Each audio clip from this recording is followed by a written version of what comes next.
जय हिंद दोस्तों, आज के इस क्लास में आप सभी का बहुत बहुत स्वागत है। तो साथियों, बिहार पुलिस सिपाही की नई भर्ती के लिए आज आपका प्रैक्टिस सेट नंबर 5वां चलेगा। इससे पहले साथियों हमने ऑलरेडी 4 प्रैक्टिस सेट को कवर किया हुआ है और चारों प्रैक्टिस सेट का जो PDF है वो आंसर के साथ एप्लीकेशन पर अपलोड कर दिया गया है। एप्लीकेशन का लिंक आपको इसी वीडियो के नीचे डिस्क्रिप्शन बॉक्स में मिल जाएगा, आप लोग जाकर देख सकते हैं। तो चलिए इसी के साथ आज के इस प्रैक्टिस सेट को स्टार्ट करते हैं। तो फटाफट से आप लोग लाइव क्लास को ज्वाइन कीजिए। सभी फ्रेंड्स को गुड इवनिंग, गुड इवनिंग। तो साथियों, आज का हमारा पहला क्वेश्चन है, निम्नलिखित में से किस सिख गुरु ने अमृतसर की आधारशिला रखी थी? चलिए क्वेश्चन नंबर 1 के लिए आप लोग आंसर बताएंगे और साथियों प्रत्येक स्टूडेंट को नीचे लाइव चैट में अपना अपना आंसर जरूर करना है, जिससे आप सभी का प्रॉपर तरीके से रिवीजन भी हो सके। और साथियों क्लास का टाइमिंग है रात 8 बजे से। तो देखिए यहाँ पर क्वेश्चन नंबर 1 के लिए आंसर क्या होगा। तो यहाँ पर देखिए सिख गुरु की बात करें तो सिखों में टोटल 10 गुरु हुए हैं, जिसमें से पहले गुरु का नाम है गुरु नानक देव और 10वें गुरु का नाम है गुरु गोविंद सिंह जी। ठीक है, तो यहाँ पर पूछा जा रहा है कि 10 गुरुओं में से किसने अमृतसर की आधारशिला रखी थी? तो इसका आंसर हो जाएगा गुरु रामदास ने। तो यहाँ पर देखिए बी ऑप्शन में दिया हुआ है गुरु रामदास। ठीक है, आंसर क्या हो जाएगा? गुरु रामदास। अमृतसर मंदिर को स्वर्ण मंदिर भी कहा जाता है और यह पंजाब के अमृतसर में स्थित है। गुरु रामदास की बात करें तो ये सिख गुरु के चौथे गुरु थे। ठीक है, सिख धर्म में चौथे गुरु थे गुरु रामदास। 5वें गुरु कौन थे? गुरु अर्जुन देव थे। चलिए आगे बढ़ते हैं। बिहार में किस स्थान पर भारतीय राष्ट्रीय कांग्रेस का 1922 का अधिवेशन हुआ था? चलिए क्वेश्चन नंबर 2 के लिए आंसर बताइए। इस क्वेश्चन को हमने प्रैक्टिस सेट नंबर 4 में भी देखा था। आपको बताया था कि बिहार में कांग्रेस का 2 अधिवेशन हुआ था। पहला अधिवेशन 1912 में हुआ था पटना बांकीपुर में और दूसरा हुआ था 1922 में गया में। तो इसका आंसर अगर आपने सी दिया है तो आपका बिल्कुल सही जवाब है, गया में हुआ था। चलिए, और गया वाला जो अधिवेशन हुआ था, क्वेश्चन बन सकता है कि इसकी अध्यक्षता किसने किया था? तो याद रखिएगा चित्तरंजन दास ने। चित्तरंजन दास को देश बंधु की उपाधि दिया गया है। भारत में वहाबी आंदोलन किसने आरंभ किया था?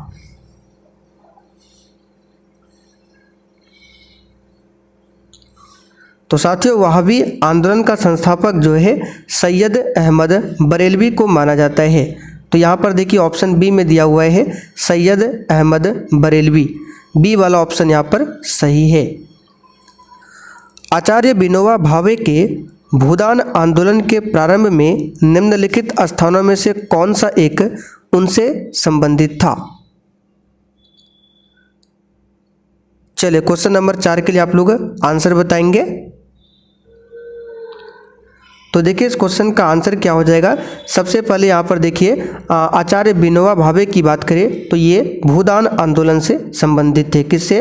भूदान आंदोलन से। भूदान आंदोलन का मुख्य उद्देश्य क्या था? तो जितने भी भूमिहीन किसान थे उनमें भूमि का वितरण करना था। ठीक है, तो यहाँ पर इसका आंसर जो हो जाएगा आपका पोचमपल्ली। सी वाला ऑप्शन आपका यहाँ पर सही जवाब है। 1951 में पोचमपल्ली से प्रारंभ भूदान आंदोलन हुआ था। तो पूछा जा रहा है कि आचार्य विनोबा भावे के भूदान आंदोलन के प्रारंभ में कौन सा स्थान था? तो पोचमपल्ली। ठीक है, मानव शरीर में सबसे बड़ी ग्रंथि कौन सी है? और साथियों सेशन के लास्ट में आपको कमेंट करके बताना है कि आपने आज के प्रैक्टिस सेट में कितने क्वेश्चन सही किए हैं। तो देखिए मानव शरीर का अगर सबसे बड़ी ग्रंथि पूछे तो ये आपका हो जाएगा लीवर, जिसको यकृत या फिर जिगर भी बोला जाता है। यहाँ पर पहला वाला ऑप्शन आपका सही आंसर है। सबसे छोटी ग्रंथि पूछे तो पीयूष ग्रंथि सबसे छोटी ग्रंथि है। मानव शरीर का सबसे बड़ा अंग पूछे तो त्वचा हो जाएगा। क्या हो जाएगा? त्वचा। और सबसे बड़ी कोशिका पूछे तो शुतुरमुर्ग का अंडा सबसे बड़ी कोशिका है। इस बात को भी ध्यान रखिएगा। तो यहाँ पर आपका आंसर क्या हो जाएगा? 5 के लिए लीवर हो जाएगा। इस बात को ध्यान रखिएगा, यानी कि यकृत। और लीवर की बात करें तो यहाँ से क्या निकलता है, क्वेश्चन बनता है तो याद रखिएगा पित्त का निर्माण करती है लीवर। कवकों के अध्ययन को क्या कहते हैं? देखिए, इसके लिए पहले हमने आपको एक ट्रिक बताया था, एक बताया था सफाई और एक बताया था कमाई। याद कीजिए, सफाई और कमाई। तो देखिए इससे कैसे रिलेट करेंगे, तो सफाई में देखिए फाई है यानी कि फाइकोलॉजी, माई से आपका माइकोलॉजी, तो फाई से फाइकोलॉजी और सा से शैवाल, तो शैवाल का अध्ययन पूछे फाइकोलॉजी, और माई में माइकोलॉजी यानी क से कवक, तो कवक का अध्ययन माइकोलॉजी, शैवाल का अध्ययन फाइकोलॉजी। तो कवक का अध्ययन पूछा गया है, आंसर क्या होगा? माइकोलॉजी। कवक की जो कोशिका भित्ति होती है ये किसकी बनी होती है? तो याद रखिएगा काइटिन की बनी होती है। किसकी बनी होती है? काइटिन। और पादप की जो कोशिका भित्ति होती है वो सेलुलोज की बनी होती है। एक बात आप लोग ध्यान दीजिए, कोशिका भित्ति जो है केवल पादप कोशिका में पाया जाता है, जंतु कोशिका में कोशिका भित्ति नहीं होता है। जंतु कोशिका में कोशिका झिल्ली होता है जो कि लिपिड और प्रोटीन की बनी होती है, यानी फास्फोलिपिड की बनी होती है। इस बात को ध्यान रखिएगा। ऐसा कौन सा विटामिन है जिसकी अत्यधिक मात्रा के सेवन से शरीर से संग्रहित हो जाते हैं और घातक प्रभाव डालते हैं? यानी कि ऐसा कौन सा विटामिन है जो शरीर में अधिक हो जाता है तो घातक प्रभाव डाल सकता है? तो ये है विटामिन ए और विटामिन डी, जो कि डी ऑप्शन में दिया गया है। विटामिन ए का रासायनिक नाम रेटिनॉल होता है, विटामिन बी का थायमिन होता है, विटामिन सी का एस्कॉर्बिक एसिड, विटामिन डी का कैल्सीफेरॉल, विटामिन ई का टोकोफेरॉल। अब विटामिन बी की बात करें तो इसमें कॉम्प्लेक्स होता है, जैसे विटामिन B3 का पूछा जाता है, विटामिन B5 का पूछा जाता है, ठीक है। तो विटामिन B3 का क्या होता है आप लोग कमेंट करके बताइए। विटामिन B12 का साइनोकोबालामिन होता है, विटामिन B9 का फोलिक एसिड होता है, विटामिन B7 का बायोटिन होता है। आप लोग कमेंट करके बताइए विटामिन B3 का रासायनिक नाम क्या है और विटामिन B3 की कमी से कौन सी बीमारी होती है। ये एक बार एग्जाम में पूछा गया था, तो लिख लीजिए आप लोग, विटामिन B3 की कमी से पेलाग्रा रोग होता है। कौन सा यहाँ पर लिख देते हैं? पेलाग्रा। जो भी क्वेश्चन आपको नहीं आता है आप लोग प्रयास कीजिए, लिख लीजिए, ठीक है। बाकी आपको ये PDF तो आंसर के साथ मिल जाएगा एप्लीकेशन पर। एप्लीकेशन पर इंपॉर्टेंट नोट्स भी डाल रहे हैं, प्लस इंपॉर्टेंट ट्रिक्स भी है, यानी कि जो क्वेश्चन आपको याद नहीं होता है उसके लिए ट्रिक्स भी मिल जाएगा आपको एप्लीकेशन पर। मनुष्यों में जो मांसपेशियों को हड्डियों से जोड़ने वाला उत्तक होता है क्या कहलाता है?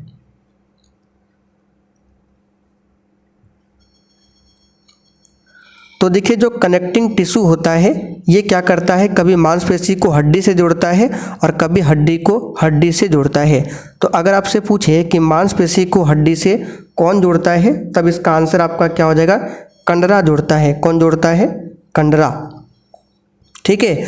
और कनेक्टिंग टिश्यू का ही उदाहरण है रक्त, जो कि एक प्रकार का तरल संयोजी उत्तक है। संयोजी उत्तक को कनेक्टिंग टिश्यू बोला जाता है।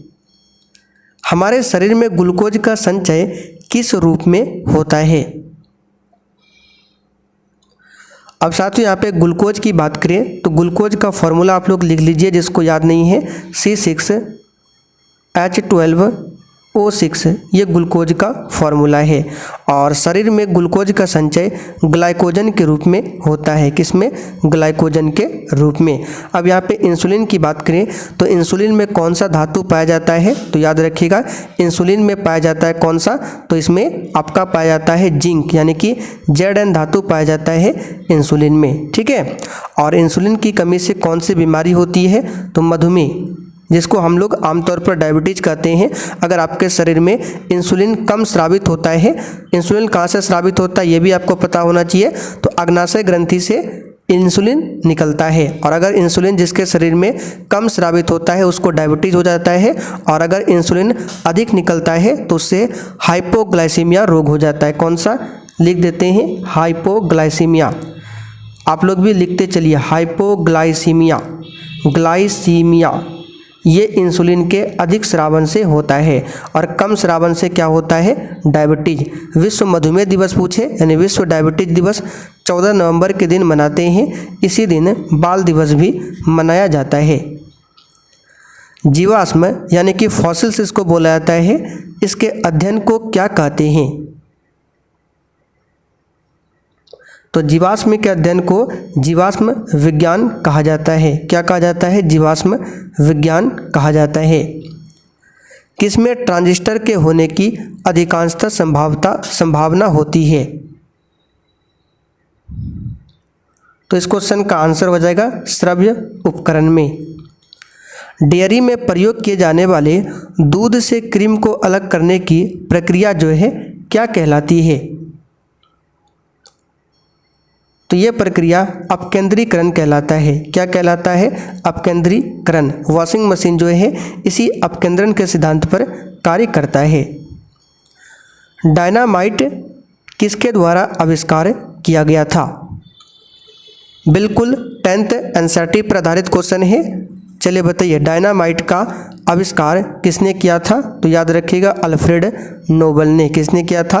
अल्फ्रेड नोबल ने किया था। परमाणु बम का आविष्कार किसने किया था? अगर आपको पता हो तो बता सकते हैं। हाइड्रोजन बम का आविष्कार किसने किया था? ये भी आप लोग कमेंट करके बता दीजिए। किसी प्रक्षेप का प्रक्षेप वक्र या पथ कैसा होता है? देखिए, प्रक्षेप गति क्या होता है? तो ये गति का वह रूप है जिसके द्वारा किसी कण यानी किसी वस्तु को पृथ्वी की सतह के निकट से फेंका जाता है। यानी कि ये पृथ्वी का सतह है तो यहाँ से फेंका जाता है किसी वस्तु को, तो वो जो वस्तु है किस तरह से गिरता है, आपने भी पत्थर फेंका होगा तो इस तरह से ऊपर जाता है और फिर धीरे धीरे इस तरह से नीचे गिरता है। ठीक है, तो इसका जो आकार होता है, प्रक्षेप गति जो है किसी एंगल पर बनाकर इसको फेंका जाता है और इसका आकार होता है वक्र। तो ऑप्शन में तो वक्र नहीं है, तो वक्र को परवलय भी बोला जाता है। तो यहाँ पर सी वाला ऑप्शन आपका सही जवाब है। आपने भी पत्थर फेंका होगा तो इस तरह से पत्थर फेंकते हैं तो इस तरह से धीरे धीरे वो नीचे गिरता है, यानी वक्र पाथ में गिरता है। ठीक है, तो उसको परवलय कहते हैं। उत्तल लेंस की फोकस लंबाई 50 सेंटीमीटर है तो इसकी शक्ति की गणना करें। तो शक्ति यानी कि पावर, तो इसको निकालने का आसान फॉर्मूला होता है, आपने 10th क्लास में पढ़ा होगा, P बराबर 1/F। लेकिन F जो होता है हमेशा मीटर में होता है, तो लेकिन यहाँ पे F सेंटीमीटर में दिया है तो सबसे पहले इसको मीटर में बदलेंगे। तो 50 सेंटीमीटर को मीटर में बदलना है तो इसमें 100 से भाग करेंगे तो आपका 1/2 आ जाएगा मीटर। अब P बराबर क्या होता है? 1/F, तो 1/F के जगह पे 1/2 रखेंगे। जब इसको आप लोग सॉल्व करेंगे तो 2 ऊपर आ जाएगा, यानी कि 2 डायोप्टर। अब हमने यहाँ पर डायोप्टर क्यों लगाया? क्योंकि आप सभी जानते हैं शक्ति का मात्रक डायोप्टर होता है, लेंस की शक्ति का मात्रक। ठीक है, तो 2 डायोप्टर देखिए ऑप्शन बी में दिया हुआ है। भौतिक मात्रा रेडियोधर्मी गतिविधि की इकाई क्या है? साथियों, उम्मीद करते हैं आपको सेशन पसंद आ रहा होगा और आप लोग सेशन को लाइक कर दिए होंगे। ठीक है, और जो भी चैनल पर पहली बार आए हैं आप लोग चैनल को भी सब्सक्राइब कर लीजिए ताकि आपसे एक भी सेशन मिस ना हो। और हमारा दूसरा चैनल है, उसका लिंक डिस्क्रिप्शन बॉक्स में मिल जाएगा, वहाँ पर जाकर आप लोग पढ़ सकते हैं। तो रेडियोधर्मी गतिविधि की इकाई बैकुरल होती है। बी वाला ऑप्शन सही जवाब है। सल्फर का साधारण नाम क्या है? तो इसका साधारण नाम हो जाएगा ब्रिमस्टोन। क्या हो जाएगा? ब्रिमस्टोन। एल्किन पहले किस रूप में जाना जाता था? अब देखिए, आपने 10th क्लास में पढ़ा होगा एल्किन, एल्केन, एल्काइन। तो यहाँ से 3 क्वेश्चन आपको ध्यान रखना है, एग्जाम में कभी कभी पूछता है।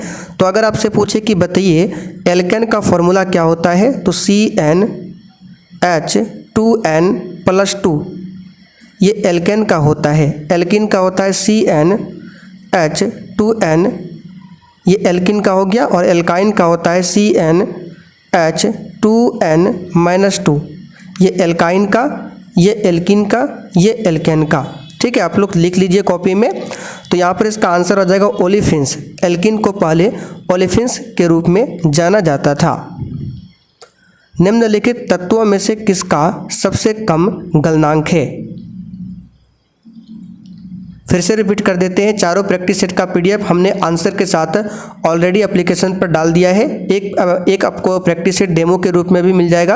अगर आपने कोर्स परचेज नहीं किया है तो आप लोग जाकर देख सकते हैं आपको क्या क्या मिलने वाला है। फिर आपको कोर्स परचेज करना है और किसी भी प्रकार की अगर आपको समस्या आती है तो व्हाट्सएप नंबर लिख लीजिए 96 31 88 70 58, इस पर आपको व्हाट्सएप मैसेज करना है। तो इसका आंसर हो जाएगा आर्गन। क्या हो जाएगा? आर्गन। खाना बनाने के लिए प्रयुक्त बायोगैस किसका मिश्रण होता है? अब देखिए, जो बच्चे यहाँ पर हड़बड़ी में आंसर करेंगे उसका 100% आंसर जो है गलत आने वाला है। तो खाना बनाने के लिए एलपीजी का भी इस्तेमाल होता है, लिक्विफाइड पेट्रोलियम गैस, ये ब्यूटेन और प्रोपेन का मुख्य रूप से मिश्रण होता है। लेकिन बायोगैस पूछे तो ये मीथेन होता है और कार्बन डाइऑक्साइड का मिश्रण होता है। बायोगैस में मीथेन होता है, कार्बन डाइऑक्साइड होता है और कुछ अन्य गैसें भी होता है। तो डी वाला ऑप्शन सही होगा, ना कि बी वाला। इनमें से किस तत्व का परमाणु क्रमांक सबसे अधिक है? अब देखिए, आपको कुछ इंपॉर्टेंट एलिमेंट का जो परमाणु क्रमांक है आपको याद कर लेना है, क्योंकि बिहार पुलिस के एग्जाम में कैल्शियम का परमाणु क्रमांक पूछा गया था और मध्य निषेध सिपाही के एग्जाम में सोडियम का सिंबल पूछा गया था। तो कुछ इंपॉर्टेंट एलिमेंट है, हम आपको एप्लीकेशन पर दे देंगे, आपको याद कर लेना है। फिलहाल इसका आंसर होगा फ्रांसियम होता है, ठीक है, सबसे अधिक। पोटेशियम का तो आप सभी जानते हैं 19 होता है, इसका सिंबल के होता है।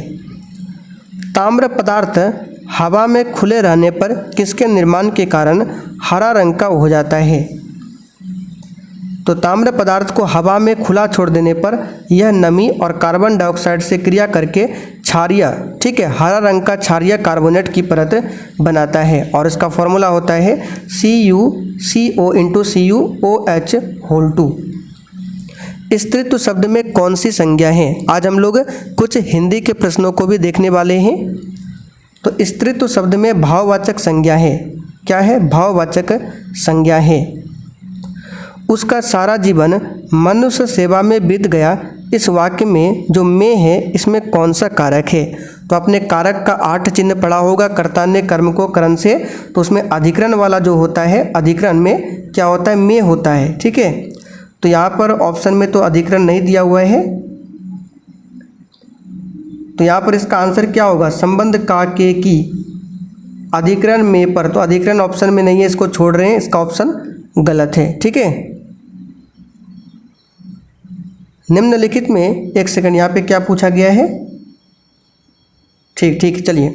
निम्नलिखित में विकारी शब्द कौन सा है, बताइए। अच्छा, विकारी और एक होता है अविकारी। आइए आपको बताते हैं विकारी शब्द किसको कहेंगे और अविकारी शब्द किसको कहेंगे। जैसे एग्जाम्पल के तौर पर हम यहाँ पे लिखते हैं मैं। अब बताइए, मैं को और क्या क्या बोला जाता है? तो मैं को कभी कभी हम भी बोलते हैं, मुझे भी बोल देते हैं, ठीक है। मैं तो एक शब्द, लेकिन इसको लिखने का तरीका अलग अलग है। उसी प्रकार अगर यहाँ पे हम लिख देते हैं, मान लीजिए लड़का, देखिए जो कि लड़का लिखा है, तो लड़का को हम ये भी लिख सकते हैं, लड़के भी लिख सकते हैं, लड़कों भी लिख सकते हैं। तो इसका रूप बदलता रहता है, वो होता है विकारी। अब जैसे यहाँ पे आज की बात करें, क्या इसको आजे लिख सकते हैं? आजो लिख सकते हैं? नहीं लिख सकते हैं। इसको भी, इसका भी रूप नहीं बदलेगा, इसका भी रूप नहीं बदलेगा। केवल यहाँ पे लड़का एक ऐसा शब्द है ऑप्शन में जिसका रूप बदल सकते हैं, यानी कि लड़का को लड़के भी लिख सकते हैं, लड़कों भी लिख सकते हैं, ठीक है। तो जिसका रूप बदलता रहता है वो विकारी होता है और जिसका नहीं बदलता है वो अविकारी होता है। तो उम्मीद करते हैं आपको समझ में आ गया होगा। जो किए गए उपकारों को मानता है उसे क्या कहते हैं? तो साथियों, उसको कृतज्ञ कहते हैं, कृतज्ञ। नलिन किसका पर्यायवाची है? तो साथियों, नलिन जो है ये आपका हो जाएगा कमल का, कमल का पर्यायवाची है नलिन। कपड़ा का पर्यायवाची क्या क्या होता है? वस्त्र होता है, अंबर होता है, चीर होता है, परिधान होता है, ये कपड़ा का है। जल की बात करें तो आप सभी जानते हैं वारी,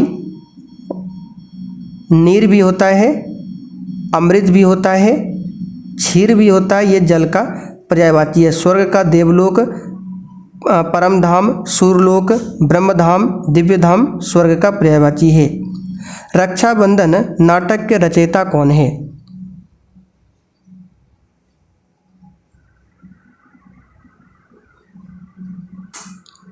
तो यहाँ पर देखिए इस क्वेश्चन का आंसर क्या हो जाएगा? तो रक्षाबंधन नाटक पूछे तो ये हरि कृष्ण का है, हरि कृष्ण प्रेमी का क्या नाटक है, बी वाला ऑप्शन आपका सही जवाब है। और एक रक्षाबंधन उपन्यास भी है, तो रक्षाबंधन उपन्यास पूछे तो वृंदावन लाल शर्मा का है, लेकिन जब नाटक पूछे तो हरि कृष्ण प्रेमी का है। निम्नलिखित में से किस प्रकार के जीव में स्वपोषी पोषण पाया जाता है? बताइए, स्वपोषी पोषण का मतलब क्या होता है? आप सभी जानते होंगे, जो अपना भोजन खुद तैयार कर सकता है स्वपोषी कहलाता है। तो बताइए क्या कवक होगा? कवक तो बिल्कुल नहीं होगा, क्योंकि सड़े गले चीज़ों पर ये पनपता है, तो कवक नहीं होगा। बताइए क्या होगा? विषाणु होगा, प्रोटोजोआ होगा, या फिर जीवाणु होगा? तो इसका आंसर आप लोग कह सकते हैं जीवाणु। ठीक है, क्या हो जाएगा? जीवाणु। डी वाला ऑप्शन आपका करेक्ट आंसर है। नवजात शिशु में कितनी हड्डियां होती है? आंसर हो जाएगा 300, जबकि वयस्क में 206 हो जाता है। ठीक है, ध्यान रखिएगा। प्रोटोजोआ के कारण निम्न में से कौन सा रोग होता है? तो आपने सुना होगा प्लाज्मोडियम प्रोटोजोआ, जिसके कारण मलेरिया होता है। मलेरिया किस मच्छर के काटने से होता है? तो मादा एनाफिलीज मच्छर के काटने से मलेरिया होता है। कौन सा? मादा एनाफिलीज मच्छर। ठीक है, मलेरिया होता है। टाइफाइड जीवाणु से होता है। कौन सा जीवाणु? तो साल्मोनेला टाइफी नामक जीवाणु के कारण टाइफाइड होता है, और इसकी जांच के लिए विडाल परीक्षण होता है टाइफाइड के लिए। बायोमास का एक उल्टा पिरामिड किस पारिस्थितिकी तंत्र में पाया जाता है? इसका आंसर है समुद्री। बी वाला याद रखिएगा, समुद्री। एक इलेक्ट्रॉन पर कितना आवेश होता है? चलिए, बेसिक सा क्वेश्चन है। आपने परमाणु का नाम सुना होगा। परमाणु में एक नाभिक भी होता है, तो नाभिक के चारों तरफ इलेक्ट्रॉन होता है, और नाभिक में प्रोटॉन और न्यूट्रॉन होता है।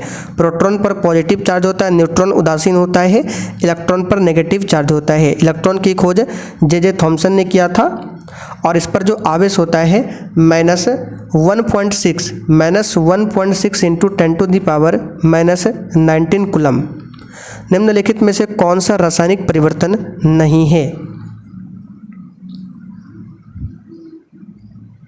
रासायनिक परिवर्तन में जो चीज़ें होती है, यानी जो अभिक्रिया होता है, वो मूल रूप को प्राप्त नहीं कर पाता है। जैसे कि यहाँ पे अगर हम बात करें कि जल का बर्फ में बदलना, तो जल अगर एक बार बर्फ में बदल जाएगा तो क्या बताइए, बर्फ को पिघलाकर पुनः जल बना सकते हैं? तो आप कहेंगे बिल्कुल बना सकते हैं। तो ये भौतिक परिवर्तन हो जाएगा, यानी कि जिसे हम पुनः प्राप्त नहीं कर सकते हैं वो रासायनिक परिवर्तन होगा। तो यहाँ पर देखिए इसका आंसर क्या हो जाएगा? इसका आंसर हो जाएगा आपका पानी का जमना। यह रासायनिक परिवर्तन नहीं है, ये भौतिक परिवर्तन है। जबकि फलों का पकना, अगर फल एक बार पक जाता है तो दोबारा उसको फिर से कच्चा नहीं कर सकते हैं। दूध एक बार फट जाएगा तो पुनः उसको दूध नहीं बना सकते हैं। भोजन का पचना, ये सभी क्या है? रासायनिक परिवर्तन है। जबकि पानी का जमना ये भौतिक परिवर्तन है। संपीड़ित प्राकृतिक गैस का मुख्य घटक क्या है? संपीड़ित प्राकृतिक gas CNG, compressed natural gas, इसका मुख्य घटक मीथेन होता है। मीथेन का फॉर्मूला CH4 होता है। साथियों, यहाँ पर आप लोग एक चीज़ नोट कर लीजिए, अगर आपसे पूछे जो परमाणु होता है इसका आकार कितना होता है, तो परमाणु का आकार होता है 10⁻⁻10 मीटर।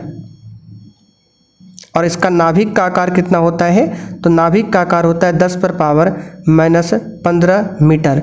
तो बताइए छोटा कौन हुआ? तो आप कहेंगे छोटा ये होता है। ठीक है, जिस पर माइनस में पावर अधिक होता है वो छोटा होता है, जिसमें कम होता है वो बड़ा होता है माइनस में।